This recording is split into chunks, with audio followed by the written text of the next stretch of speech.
Bonjour à toutes et à tous et bienvenue dans cette nouvelle édition. Voici les titres de l'actualité.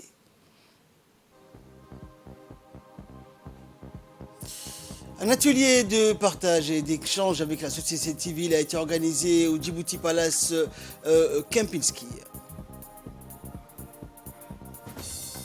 Et guerre en Ukraine, des civils sont piégés à Lysychansk, au moins 17 morts également dans la région d'Odessa. Bonjour à tous. Sous l'égide du ministère de l'économie et des finances chargé de l'industrie, s'est tenu hier dans la matinée au Djibouti Palace Kempinski le lancement du cadre de financement intégré du Fonds national. Cet atelier a été co-présidé par le ministre de l'économie et des finances, Ilyas Moussa, et le représentant du système des Nations Unies à Djibouti, José Baraona.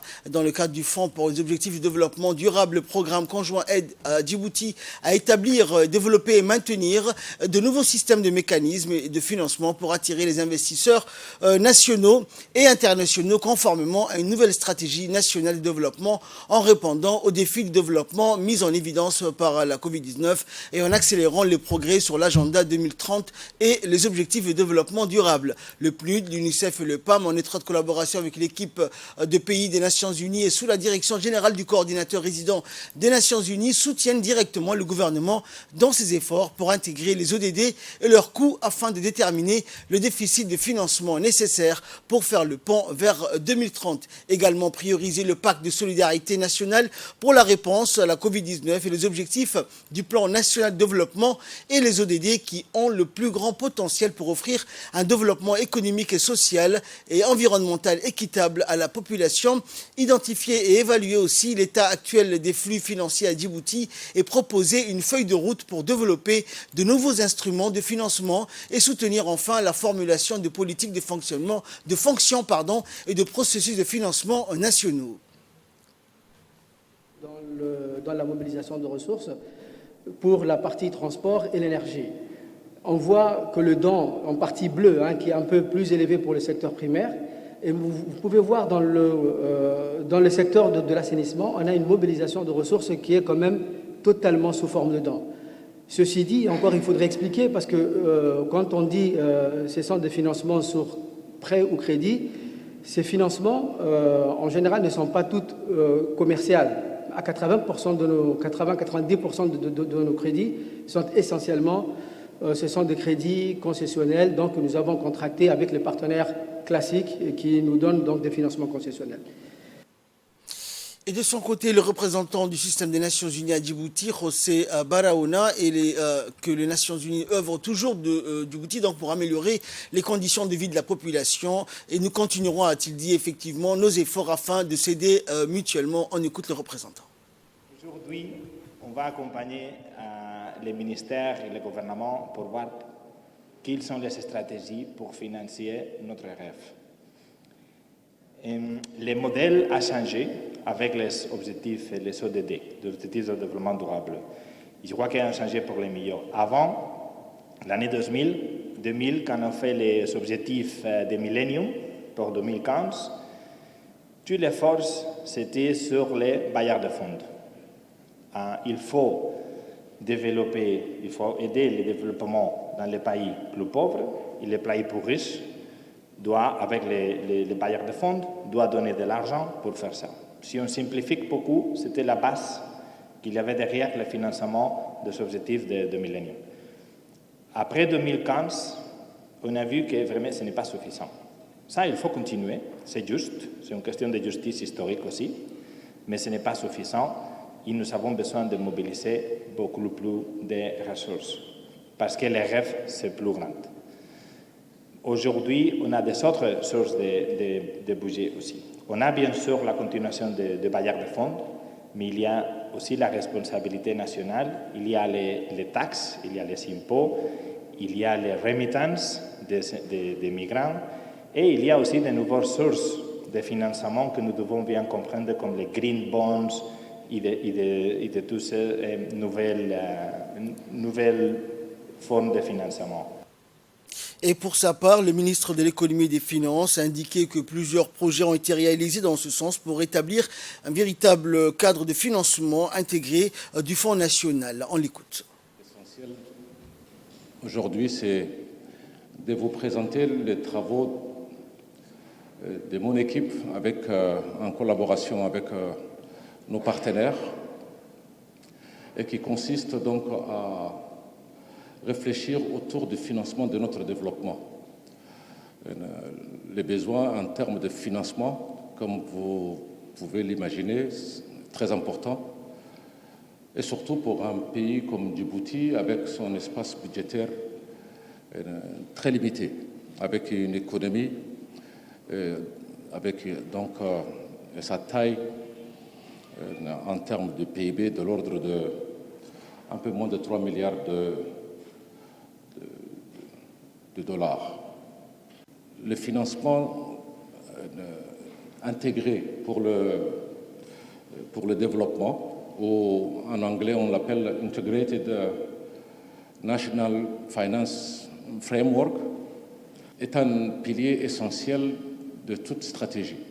Quand M. Rosé avait si bien dit, c'est très facile d'élaborer des stratégies, des visions,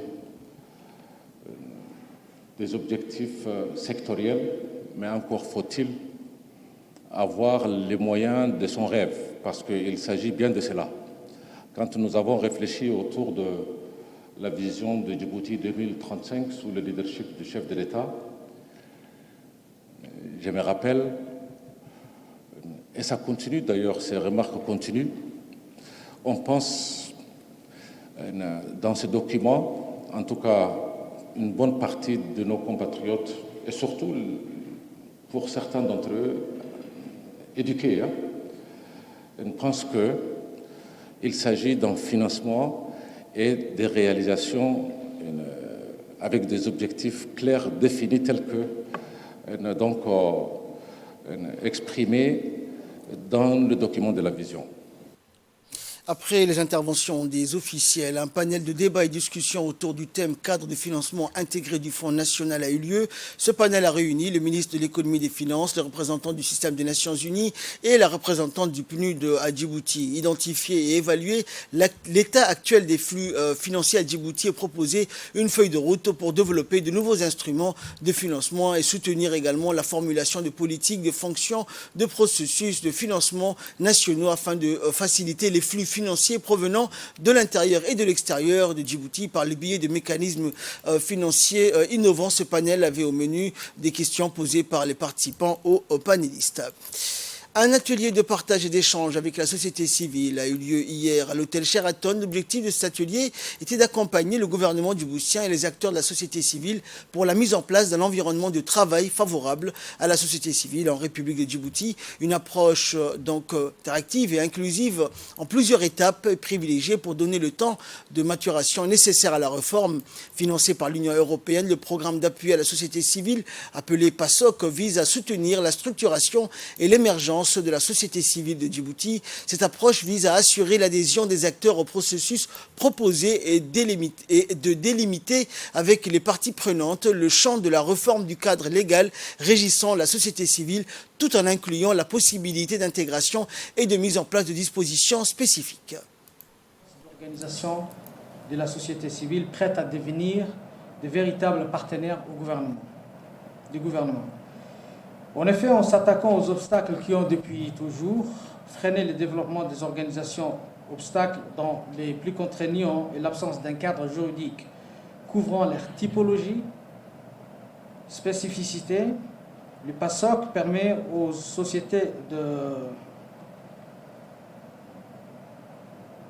organisations de la société civile à l'avenir de se professionnaliser, de se spécialiser et mieux encore de se fédérer. Le gouvernement de Djibouti, à travers les efforts menés par le ministère de l'économie et des finances, a œuvré depuis plus de 5 ans à la concrétisation de ce projet, qui a en plus d'une année mené des actions qui vont transformer sans contexte la vision et le regard que nous portons sur les organisations de la société civile. Et plus important encore, ce projet va renforcer leur capacité à contribuer au dialogue sur les politiques publiques. Pour rappel, le ministère de l'économie et des finances assure la conduite, la coordination et le suivi du dialogue sur les politiques et les priorités nationales avec les partenaires au développement. À ce titre, Il élabore et suit la mise en œuvre de la réglementation nationale en matière de gestion de projets et programmes de développement.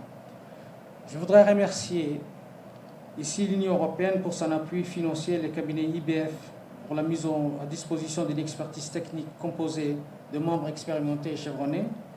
Je remercie aussi toutes les parties prenantes de ce programme, en premier lieu le ministère de l'Intérieur, bénéficiaire de la composante numéro 1, relative à la réforme du cadre régissant la société civile, ainsi que le ministère des Affaires sociales.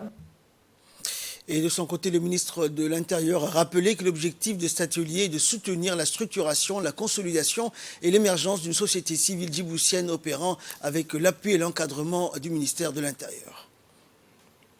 La société civile djiboutienne a un long passé.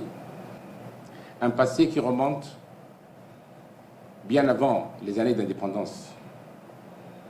Ces dernières, dans le temps, organisées sous la bannière de Mouvement pour l'indépendance, ont vu le jour, dans un premier temps, sous la forme de mouvements d'émancipation et des femmes, ainsi qu'une multitude de mouvements associatifs et syndicaux. En effet, depuis, on note une mobilisation permanente des organisations de la société civile au service de l'intérêt général et du bien-être des populations, expressément manifestée par les leaders d'associations et des organisations non gouvernementales. À cet effet, je souligne que la société civile jouit à Djibouti d'un confortable espace de liberté pour mener ses activités au service du développement, et ce, en partenariat avec les institutions étatiques. Aujourd'hui, cet atelier de partage et d'échange de bonnes pratiques qui nous réunit introduit une nouvelle initiative d'appui à la société civile, projet donc d'appui à la société civile intitulé donc PASOC. Cet objectif est de soutenir la structuration.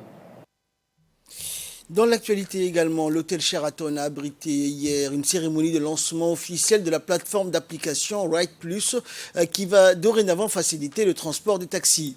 Cette cérémonie a été parrainée par le maire de Djibouti-Ville et le chef de la sécurité nationale, des hauts responsables civils et militaires ainsi que des chefs d'entreprise du secteur privé qui ont tous honoré de leur présence cette cérémonie de lancement officiel de l'application.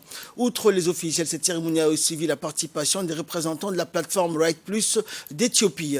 Initiée par des jeunes entrepreneurs djiboutiens en partenariat officiel avec la compagnie qui gère la plateforme d'application Ride Plus en Éthiopie, la plateforme d'application Ride Plus sera dorénavant le fournisseur djiboutien des services de taxi, une initiative fort louable qui va dorénavant faciliter le transport des taxis. La plateforme d'application Ride Plus qui va réunir le réseau des taxis djiboutiens, qui va considérablement révolutionner le secteur du transport et du service des taxis. Une fois l'application installée, le client sera en mesure de faire un appel au taxi qui se trouvera dans sa position de relocalisation et à l'aide d'un clic, la technologie rendra les déplacements plus sûrs que jamais. Je suis un des partenaires de Rail. L'initiative est venue du fait qu'on a vu qu'il y avait un réel besoin. On a vu qu'il y avait des taxis qui perdaient beaucoup de temps au retour à venir à perte.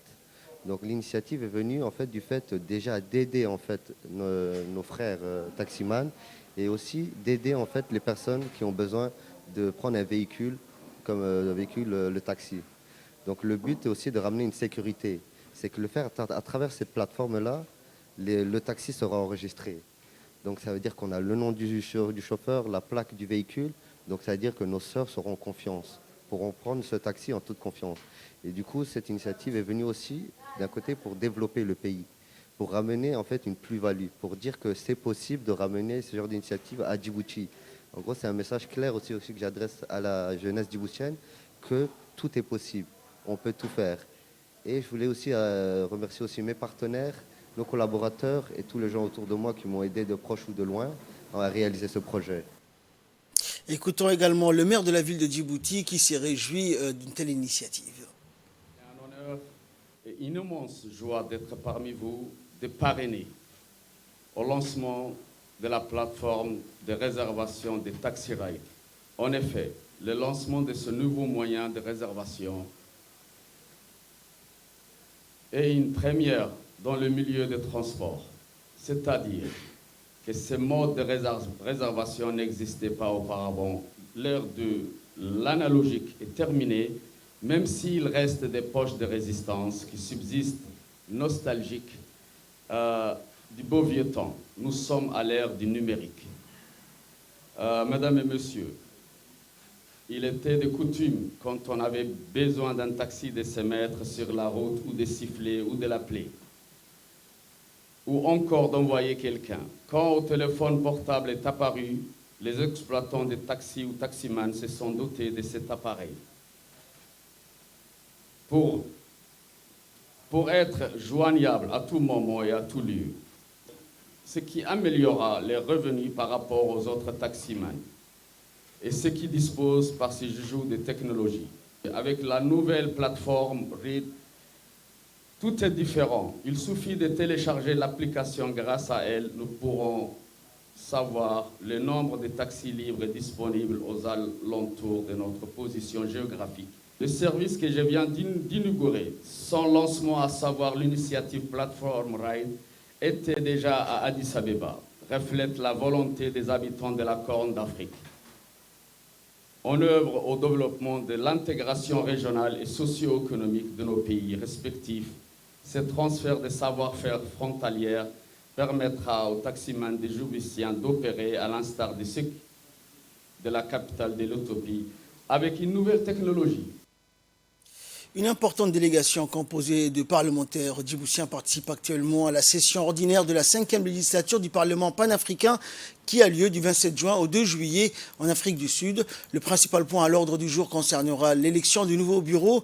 Des décisions donc sur le renforcement de la résilience en matière de nutrition et de sécurité alimentaire sur le continent africain sont également attendues. La reprise des activités du Parlement panafricain intervient après une année d'interruption. Suspendues pendant un an, les activités du Parlement panafricain ont repris le 27 juin dernier. Et donc à Midrand, en Afrique du Sud, la reprise des activités parlementaires fait suite à une décision du Conseil exécutif et aux décisions politiques et de consultation ultérieures en résolution du différend suscité par le mode de désignation du président de l'instance législative de l'Union africaine. En nouvelle du pays, le Centre d'action sociale d'autonomisation des femmes, le Centre CASAF, en collaboration avec l'Agence turque de coopération et de coordination, l'agence TICA, a organisé hier une cérémonie de remise de certificats au profit de formation en coiffure dans la salle de réunion du Centre CASAF. Des jeunes filles ont pu bénéficier d'une formation de 2 semaines dispensée par Zenap Hakissi et cette formation s'inscrit dans le cadre de renforcement des compétences des jeunes apprenantes en coiffure. Ces apprenantes ayant des savoir-faire de base dans le domaine de la coiffure ont pu améliorer leurs capacités dans les soins capillaires, la teinture, les soins du visage ou encore la manicure technique.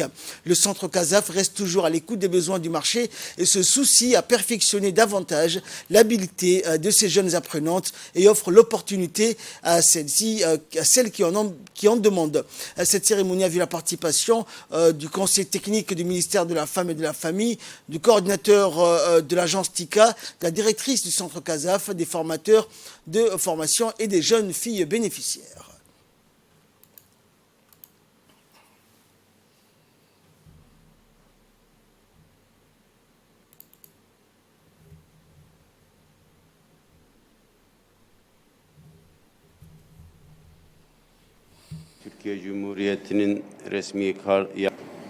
Atika est une agence publique du gouvernement de la Turquie et on est implanté à Djibouti depuis 2015.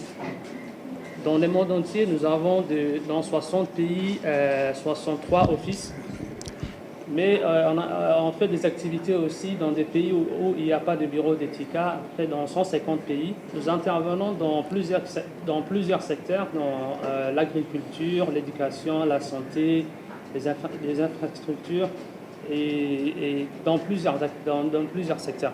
Et parmi nos priorités, il y a aussi les projets destinés aux femmes, et pour que les femmes puissent s'intégrer à la vie sociale, et aussi les enfants et tous les groupes vulnérables. Et aussi, nous donnons beaucoup d'importance au centre CASAF, parce que les activités que le centre CASAF mène, ce sont des activités qui ont un impact sur la population. Nous avons collaboré avec CASAF, ce n'est pas la première fois qu'on travaille avec CASAF, nous avons travaillé sur plusieurs projets, notamment aussi le projet de la construction du bâtiment annexe.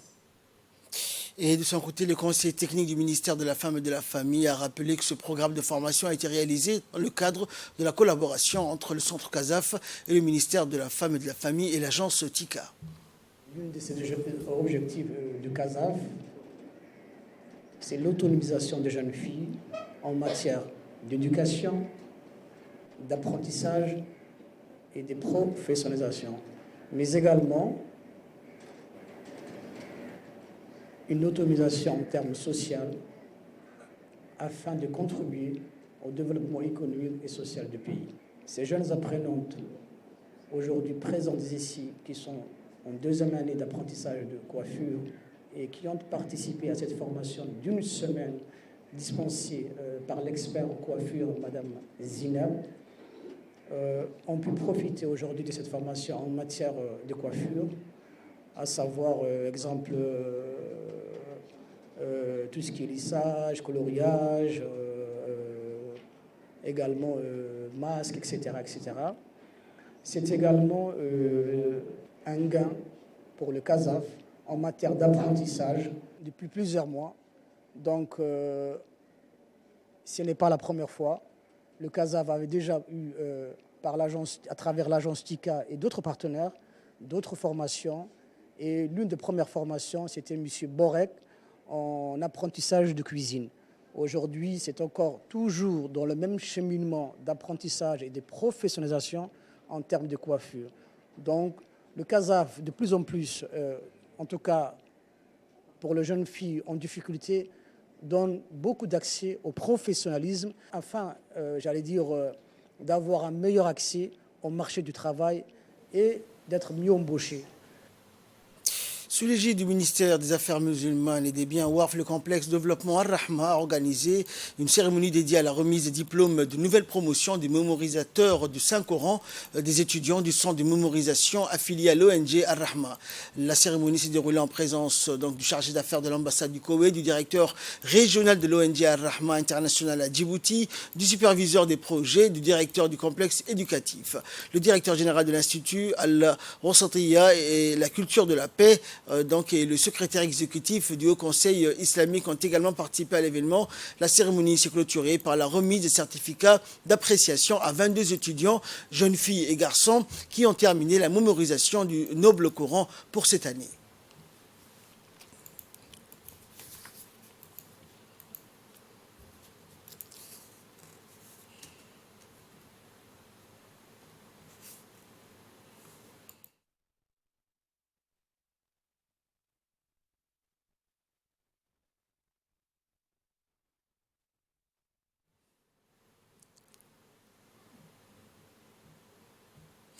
Et nous vous rappelons donc que nous sommes toujours dans la semaine de commémoration des festivités du 45e anniversaire de notre indépendance nationale. La cérémonie donc à Douméra avec le déplacement du chef du corps de la RIAO, lieutenant-colonel Ilyas Omar Moussa, a eu lieu donc. Toutes les forces présentes dans la zone de Douméra ont célébré donc le 45e anniversaire de l'indépendance nationale. Les militaires, les forces de la gendarmerie, celles de la marine nationale, des gardes-côtes ont participé au défilé donc des troupes à pied et motorisées avec à leur tête le capitaine. Notons aussi que la population du secteur de Douméra a massivement participé à la cérémonie et n'a pas ménagé donc son enthousiasme.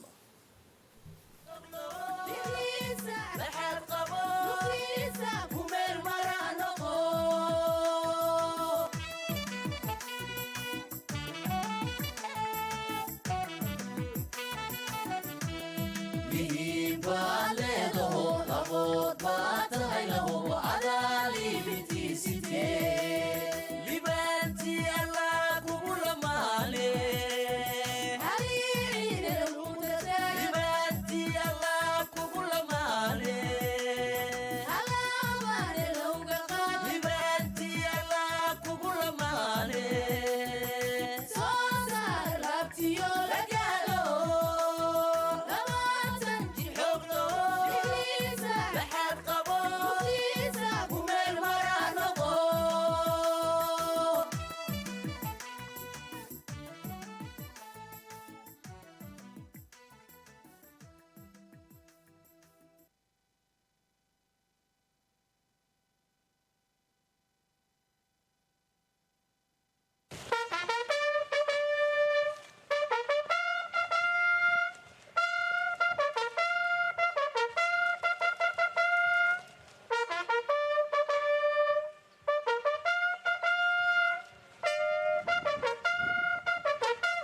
Et par la suite a eu lieu donc le traditionnel défilé militaire des troupes à pied et motorisées des forces armées donc présentes dans la zone de Douméra.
اللهم ربنا آتنا في الدنيا حسنة وفي الآخرة حسنة وقنا عذاب النار سبحانك اللهم وبحمدك.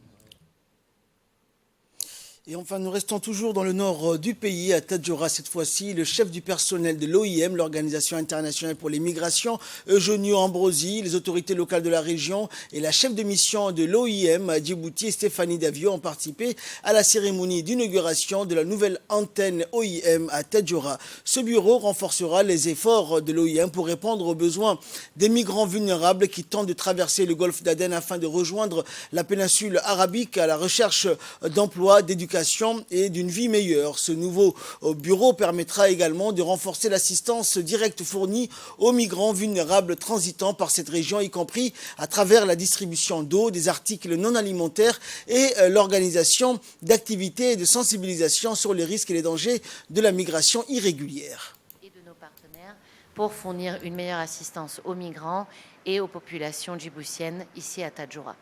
Donc nous ouvrons aujourd'hui notre antenne. Dans cette antenne, nous allons prépositionner des articles non alimentaires, de la nourriture à destination des migrants. Et c'est aussi à partir de ce bureau que nous allons mener différents programmes en faveur des migrants et des populations hôtes. Et actualité internationale, guerre en Ukraine, civils piégés à Lysychansk, au moins 17 morts dans la région d'Odessa, alors que l'OTAN a promis un soutien indéfectible à l'Ukraine sur le terrain. L'armée ukrainienne fait face à d'importantes difficultés. Au moins 17 personnes ont été tuées lors de frappes sur les immeubles de la région d'Odessa, dans le sud de l'Ukraine, selon Kiev. La situation à Lysychansk, ville de l'est de l'Ukraine, sous pression de l'armée russe, est extrêmement difficile, avec des bombardements très puissants rendant impossible les évacuations de civils. C'est ce qu'a annoncé hier le gouverneur régional. Lysychansk est la dernière grande ville qu'il reste à conquérir pour les Russes dans la région de Lugansk, l'une des deux provinces du bassin industriel du Donbass que Moscou entend entièrement contrôler. C'est ainsi que prend fin cette édition. Merci pour votre très aimable attention. Restez avec nous avec la suite des programmes.